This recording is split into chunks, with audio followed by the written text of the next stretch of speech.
Hello नमस्कार भाई। आज हम बात करेंगे मेरे भाई, जब आप दिल्ली पुलिस का ट्रेड देने जाओगे तब आपको क्या क्या चीज़ों की जानकारी होनी चाहिए। मतलब ऐसा नहीं कि आप वहाँ गए सीधे गाड़ी चला दिए और पास हो गए भाई। मतलब फेल भी कर सकते हैं, ऐसी कुछ कई बार कंडीशन होती है जो हमें फॉलो करनी चाहिए और वो चीज़ें समझनी भी चाहिए और ड्राइवर को उन चीज़ों के बारे में नॉलेज होना भी चाहिए। आज वो सारे डाउट आपके क्लियर हो जाएंगे कि ड्राइवर को आखिरकार आखिरकार क्या क्या चीज़ों की नॉलेज होनी चाहिए। क्योंकि आपको मतलब मैं बता रहा हूँ, अभी तक मैंने रिसर्च किया यूट्यूब के ऊपर, किसी ने नहीं बताई है अभी तक ऐसी कोई जानकारी, नहीं किसी ने साझा किया आपके साथ, नहीं किसी ने भी बताई है।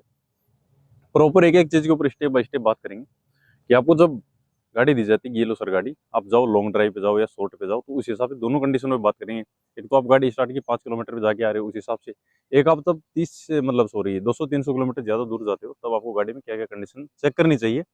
और एक ड्राइवर का ही फर्ज भी बनता है, और एक ये मान के चलो आप कि भाई आपकी जवाबदारी भी है कि तो सबसे पहले आपको गाड़ी की चाबी मिलती है, तो सबसे मेन चीज ये होती है पहले बाहर की चीजें देखना पड़ता है। मतलब बाहर कोई चीजें खराबी तो नहीं है गाड़ी के अंदर। जैसे हम सबसे पहले बात करते हैं, हेडलाइट वगैरह चेक करोगे, वाइपर वगैरह बाहर से चेक करोगे एक बार, तो ठीक है कि हाँ ब्लेड वगैरह ठीक है, ये तो बाहर का काम है। अंदर से चेक करोगे वो अंदर का काम है। बाहर से टायर प्रेशर वगैरह चेक करोगे कि भाई गाड़ी में कितना टायर प्रेशर होना चाहिए, इस चीज की आपको जानकारी होनी चाहिए कि बुलेरो में कितना होता है, टाटा 407 में कितना होता है, इस मॉडल में कितना होता है, इसकी आपको प्रॉपर जानकारी होनी चाहिए। जैसे बोलेरो में 35 से 40 टायर प्रेशर होना चाहिए, इस चीज की आपको प्रॉपर जानकारी होनी चाहिए। और गाड़ी को बाहर से पूरा चेक करोगे, एक बार स्टेपनी चेक करोगे, सबसे मेन है स्टेपनी। और गाड़ी में सॉरी ये क्या बोलते हैं, बॉक्स वगैरह आता है ना अपना, मेडिकल बॉक्स है या नहीं है वो, उसकी भी चीज़ की भी जानकारी होनी चाहिए। और फायर वाला एक्सटिंग्विशर वो भी होना चाहिए आपकी गाड़ी के अंदर। सबसे मेन चीज़ तो ये है। बाहर बाहर की चीज़ें, साइड ग्लास वगैरह बाहर से देखोगे, बाहर की कोई विंड स्क्रीन वगैरह, विंडो वाइपर वगैरह खराब तो नहीं हो रहा है, इस चीज़ की आपको प्रॉपर नॉलेज होनी चाहिए। ये तो बाहर की जानकारी होगी मोटी मोटी, कि गाड़ी में कहीं से कोई मतलब बैंड वगैरह तो नहीं है, सारी चीज़ चेक हो गई हमारी।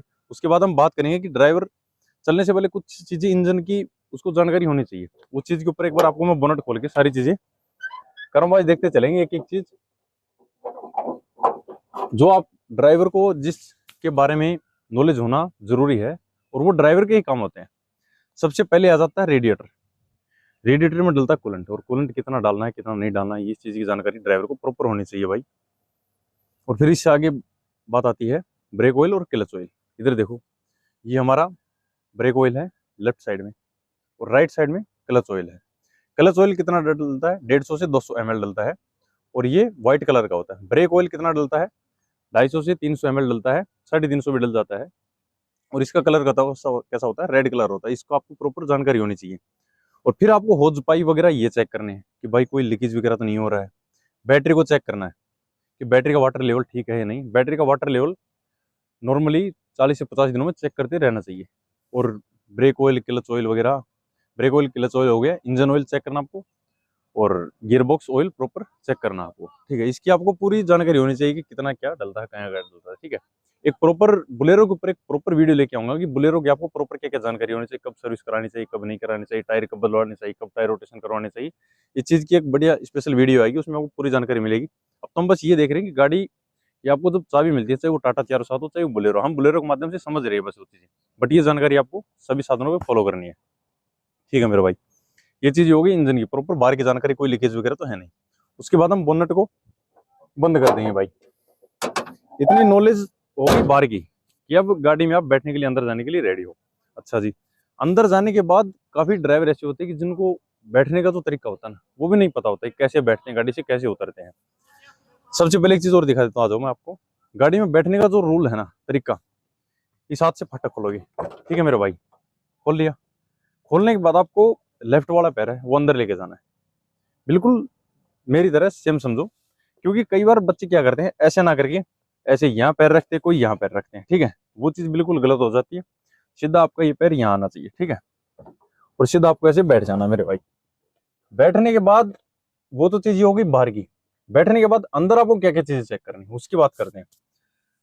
सबसे पहले आप गाड़ी को देखो गेयर में है। गेयर में मतलब जब गाड़ी खड़ी होती है तो गेयर में ही खड़ी होती है, ठीक है। उसके बाद आप चाबी ऑन करोगे लगा के, एक सेकेंड। जब आप चाबी लगाओगे तो एक बार घूमेगी तब मीटर चसेगा इसका। मीटर का आपको प्रॉपर जानकारी होनी चाहिए, कौन सी बत्ती किस चीज की आती है, कोई बैटरी की है, तेल की है, मतलब हर चीज की। कोई बत्ती गलत बत्ती नहीं चस रही, कोई रेड बत्ती नहीं आ रही हो, ठीक है। इसका आपको प्रॉपर नॉलेज होना चाहिए, ऐसी प्रॉपर काम कर रही है कि नहीं कर रही, इसका नॉलेज होना चाहिए। ये होगी हमारी मतलब डैशबोर्ड की लाइटों का नॉलेज।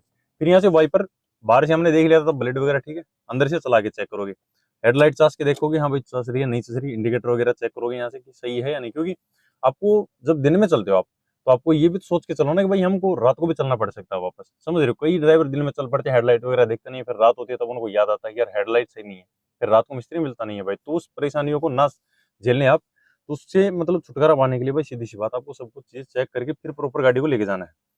ये चीजें हो गई हमारी गाड़ी में बैठने से पहले की, ठीक है मेरे भाई। उसके बाद स्टार्ट करके क्या क्या लेके जानी है वो चीज और बता देता हूँ आपको एक बार। जब आप गाड़ी को स्टार्ट करते हो ना, सबसे पहले ब्रेक दबाओ, ठीक है, और क्लच दबाओ, गाड़ी को स्टार्ट करो। ओके, स्टार्ट करने के बाद गाड़ी को न्यूट्रल गियर में करोगे, ठीक है। न्यूट्रल गियर करने के बाद आप लोग देख सकते हो कि अपनी शीशे वगैरह सही है या नहीं है। अगर नहीं है तो आप मिरर दोनों हाथों से ऐसे सेट करोगे, क्योंकि ये करनी सबसे जरूरी है, क्योंकि अगर ये नहीं करोगे तो आप गाड़ी लेके जा रहे हो तो पीछे से कौन आ रहा है कौन नहीं आ रहा आपको नॉलेज नहीं होगा भाई। उसके बाद आप सीट बेल्ट लगाओगे। सीट बेल्ट लगाने के बाद भाई आपको अब अपने कस्टमर से ये पूछ लेना है, जो आपके अधिकारी होंगे सीनियर उनसे ये पूछ लेना है कि सर चले या नहीं चले। वो बोले कि चलो, तो चलते ही आपको मतलब हैंड ब्रेक डाउन डाउन करना है, डाउन करने के बाद आपको गियर लगाना है और गाड़ी को मूव कर सकते हो। ये तो हो गई गाड़ी अपनी चलने तक की पूरी प्रोसेस मैंने समझा दी है। बाहर से कैसे क्या लेके आनी गाड़ी को, बाहर से पहले आपको क्या चीज ख्याल रखना, फिर इंजन के बारे में बता दिया और ये अंदर डैशबोर्ड की जानकारी मैंने आपको दे दी है। उसके बाद जब भी आप गाड़ी रोको तो गाड़ी जब खड़ी करो ना आप हैंड ब्रेक लगाओ। हैंड ब्रेक लगाने के बाद अगर गाड़ी ढलान में है खड़ी है, ढलान में जैसे ये मान के चलो कभी कभी संतली होती है तो वहां फर्स्ट गियर में अपन खड़ी करते हैं ऑब्वियसली, सीधी सी बात है। गाड़ी गाड़ी जब ढलान में खड़ी होती है गाड़ी, तब आपको बैक गियर में ही गाड़ी को खड़ा करना है, क्योंकि गाड़ी जिससे आगे ना जाए। अगर हैंड ब्रेक परसेंट काम ना भी करे तो गाड़ी मतलब नीचे आगे मूव ना करे। और गाड़ी जब चढ़ाई पे खड़ी होती है तब आपको फर्स्ट गियर में गाड़ी को खड़ा करना है, ये सबसे अच्छा तरीका है गाड़ी को खड़ा करने का। उसके बाद अपनी चाबी निकालो और बाहर उतरने का ये है, क्योंकि कई बार ये जो छोटी छोटी चीजें हैं कि हमें ट्रेड वगैरह इनमें फेल करवा देती है भाई, और काफी अफसर हैं इससे नाराज भी हो जाते हैं अगर ये चेकिंग वगैरह आप नहीं करते हो। तो जैसे आपने ऑयल वगैरह नहीं है, गाड़ी कहाँ जाके बंद हो गई या कोई अफसर आपके साथ में है, तो ये सोच के चलो वो आपके लिए नोटिस निकाल सकता है। उससे बचने के लिए और मतलब पहली बात तो ये है कि भाई भर्ती होने के लिए आपको ये चीजें सबसे मेन चीज जानकारी होनी चाहिए भाई। अगर ये जानकारी नहीं होगा आपको ट्रेड में ऐसे बोल दे भाई ये लो चाबी, और पूरे रूल रेगुलेशन वो लोग फॉलो करने लग जाए, तो मेरे हिसाब से 99% बच्चे फेल हो जाएंगे इन चीज़ों में, क्योंकि ये चीज़ें उन्हें पता होना बहुत ही जरूरी होता है मेरे भाई। बाकी वीडियो में इतना ही रखते हैं, नेक्स्ट वीडियो जल्दी लेके आएंगे, मतलब हर हर हर व्हीकल पे, जैसे बुलेरो के ऊपर स्पेशल वीडियो लेके आएंगे, बुलेरो में आपको क्या क्या चीज़ें पूरी वीडियो लेके आएंगे बुलेरो की। और जैसे टाटा 400 आता है उसकी भी लेके आएंगे, प्रॉपर एस मॉडल की भी लेके आएंगे, उसके बारे में सॉरी ये पार्ट वगैरह इनके बारे में अच्छे से समझाएंगे। और मेरे भाई हमने दिल्ली पुलिस के वाइवा के लिए, और जो भी मेरे भाई किसी भी भर्ती की तैयारी कर रहा है उसको वाइवा के लिए पीडीएफ चाहिए, तो हमने बहुत ही बेहतरीन शानदार पीडीएफ तैयार कर रखी है। उसके अंदर ये सारी जानकारी मतलब वीडियो में मैं इतनी नहीं बता पाऊंगा, इतनी बेस्ट तरीके से समझा रखा है हर चीज, कि अगला बंदा जब आपको पूछेगा ना वहाँ जो जब आप इंटरव्यू देने जाओगे, तब जो अफसर है सामने वो पूछेंगे तब आप इतनी फटाक से आंसर दोगे उस पीडीएफ को पढ़िए। और उसकी नामात्र बिल्कुल सी प्राइस है, मेरे ख्याल 60-70 रुपए ऐसे कुछ प्राइस है, कोई ज्यादा प्राइस भी नहीं है। बट आप वो पीडीएफ लेना मेरे भाई, जरूर जरूर लेना, क्योंकि दिल्ली पुलिस के लिए बहुत ज्यादा हेल्पफुल होगी वो पीडीएफ। और इतनी ज्यादा हेल्पफुल होगी आप वाइवा में क्वालिफाई कर पाओगे। और काफी बच्चे ऐसे बोलते हैं भाई वाइवा में फेल नहीं करते, भाई किसी को कुछ नहीं पता है, वाइवा में फेल कर सकते हैं, कोई जरूरी नहीं है। काफी बार आपने देखा होगा कि कई लोग कट ऑफ बताते हैं ज्यादा, वो रह जाती है कम। वही बात वाइवा के अंदर है, लोग बताते हैं वाइवा सरल होगा बट थोड़ा सा हार्ड हो गया तो आपको भर्ती से बाहर हो सकते हो। तो उससे बचने के लिए भाई ये चीज़ आपको मेरे हिसाब से पढ़ लेनी चाहिए। थैंक यू दोस्तों, मिलते हैं अगले वीडियो में। जय हिंद। अगर वीडियो अच्छा लगा हो तो वीडियो को लाइक करें, चैनल को सब्सक्राइब करें। अगर आपका कोई भाई दिल्ली पुलिस की तैयारी कर रहा है तो उसको वीडियो जरूर से जरूर शेयर करें। Thank you.